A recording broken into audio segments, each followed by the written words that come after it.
Good morning, gang. Happy Tuesday morning. So, how many of you stayed up past midnight last night to watch a demented old man ramble on for almost an hour? Not me. Nope. Sorry. There's nothing that could come out of Joe Biden's mouth that is worth me staying up past bedtime for. I don't care if North Korea decided to nuke us. A address from Joe Biden ain't worth listening to. There's no truth to it.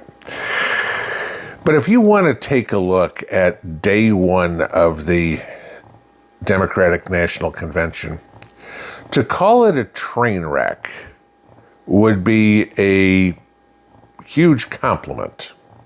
Now, I'm not saying that as a partisan by any means.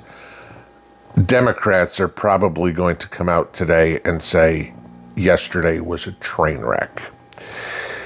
It didn't even take till the beginning of the convention for this to be a disaster.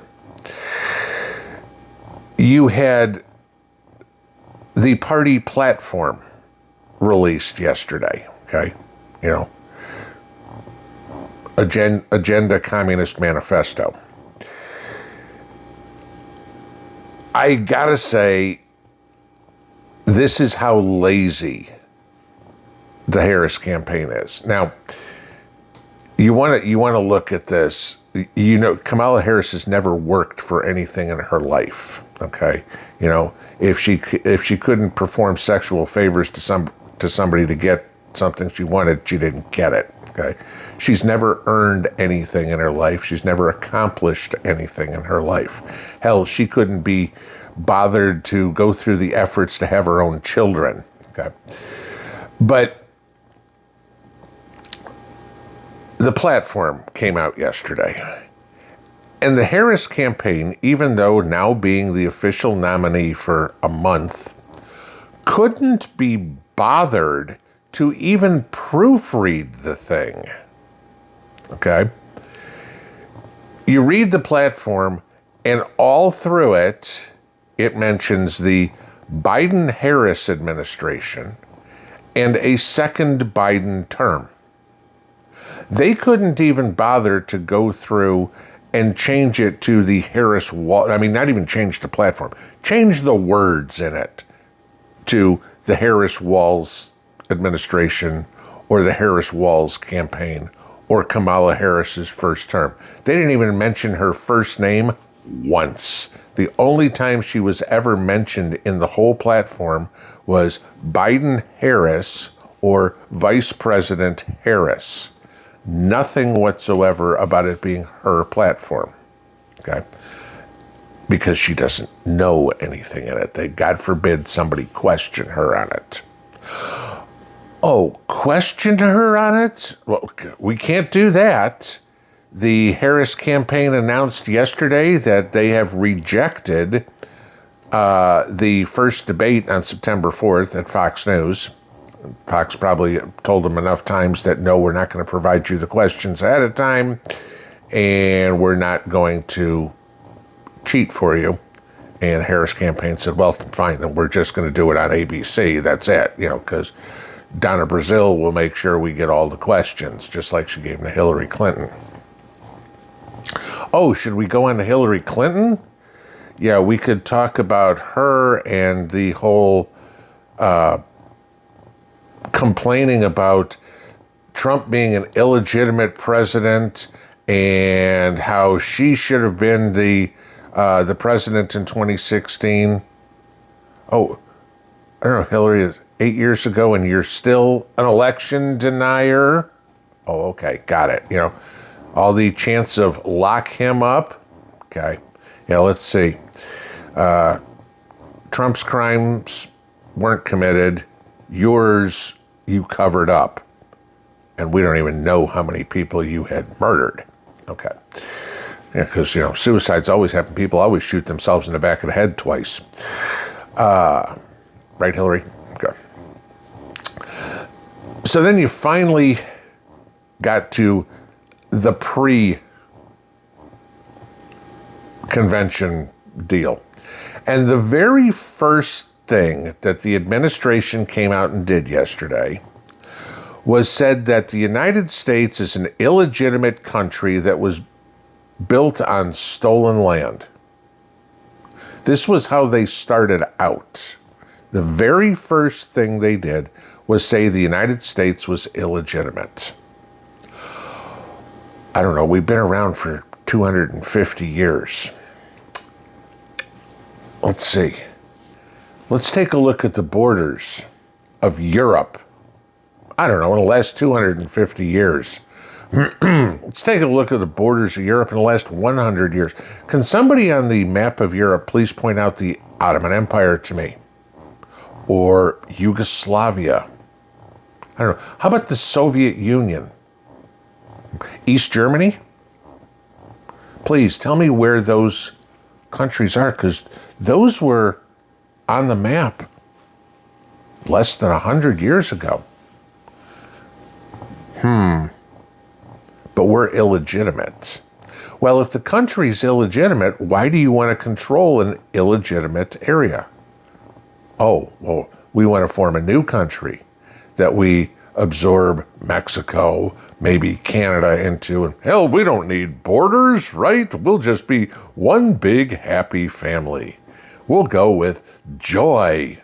We'll steal our campaign slogan straight out of the Nazi propaganda from World War II and strength through joy. Right, Cammie? Okay, that's where we got. This is literally what's going on yesterday. So, of course, then you get into the speakers yesterday.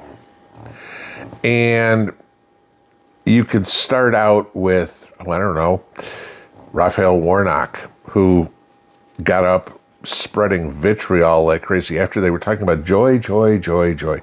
He got up there and gave the most divisive, nasty speech you could probably ever heard on a campaign floor. And of course, he was cheered by the half-empty stadium because funny how the pictures were showing nobody getting there, and the stadium was dead. Nobody wanted to go. You watched some of the reporters easily walking down the corridors because there was nobody there. Okay. Maybe you could look at Jamie Raskin from Maryland, who you probably had the first person fired from the campaign yesterday. Jamie Raskin got up and gave his speech. And oops, the teleprompter went down. And Jamie Raskin was a deer in the headlights. What do I say? I don't know what. And instantly put his foot in his mouth. Okay. Yeah, the teleprompter technician probably looking for a new job because God forbid Kamala Harris had the teleprompter go down on her on Thursday, and she'd probably start telling everybody about collard greens in her bathtub again. Yeah, I mean, unless she is there with Barack Obama managing the puppet strings, she's got no gray matter to work with. So finally, after listening to Jill Biden, who looked like she showed up in a hefty bag, her great fashion sense, but, she's been on Vogue, the cover of Vogue twice, I mean, I swear it's what not to wear 2024. The guys who are making the drapes in the Oval Office are always worried. It's like, crap, we can't use those guys. Jill's going to steal that for a dress. Find something different. But after she was done with her completely incoherent, useless marks whatsoever, it said nothing, Joe finally got on stage for his swan song after 11 o'clock. Okay. The convention's supposed to be over at 11. And so Joe went on. It was near 11:30 when he finally started. This is how well they can manage time. Joe went on and, of course, repeated all his normal lies, talked about the very fine people hoax, which never happened, talked about the fools or however he thinks Trump referred to veterans, So Joe spent 50 minutes telling lies about Trump. But the best part of Joe's speech, and I don't know if this was planned by him, his speechwriters, or if Kamala Harris was just too dumb to realize it, because, you'd think she'd have to vet the speech. He did his best to tie her to every one of his policies. Electric vehicles, green new energy, the border, etc. Everything that's failed. He talked about inflation, he talked about unemployment, and tied her to every one of them. It was a campaign ad made perfect for the Trump campaign, because all the time Kamala Harris is saying, I'm going to fix them. Joe Biden just came out and said, you created them. Trump, we all know that. Joe admitted it. Yeah. Yesterday was a train wreck on a good day. Today should be even more fun, because at least today you get a guy who can speak eloquently. Not that he can tell the truth, but at least he can speak eloquently. Barack Obama is the keynote speaker tonight. But yes, the clown show continues. The Palestinians are still rioting in Chicago. People are still getting hurt and arrested in Chicago. It's still dangerous to walk the streets in Chicago. And the Democrats are still doing everything they can to screw the country. And this time, they're televising it so you can watch their incompetence. Yeah, I know, I don't want to do 40s. Trust me. We'll get into something that's a little more important as the day goes on.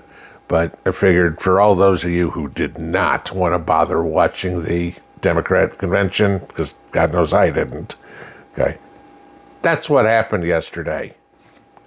And that's who they think should run the country. Somebody that can't even run a party to celebrate themselves, right? You think if they can't figure out how to celebrate themselves, how they're going to be able to do anything that's going to make your life better. Have a good one. Pinball out.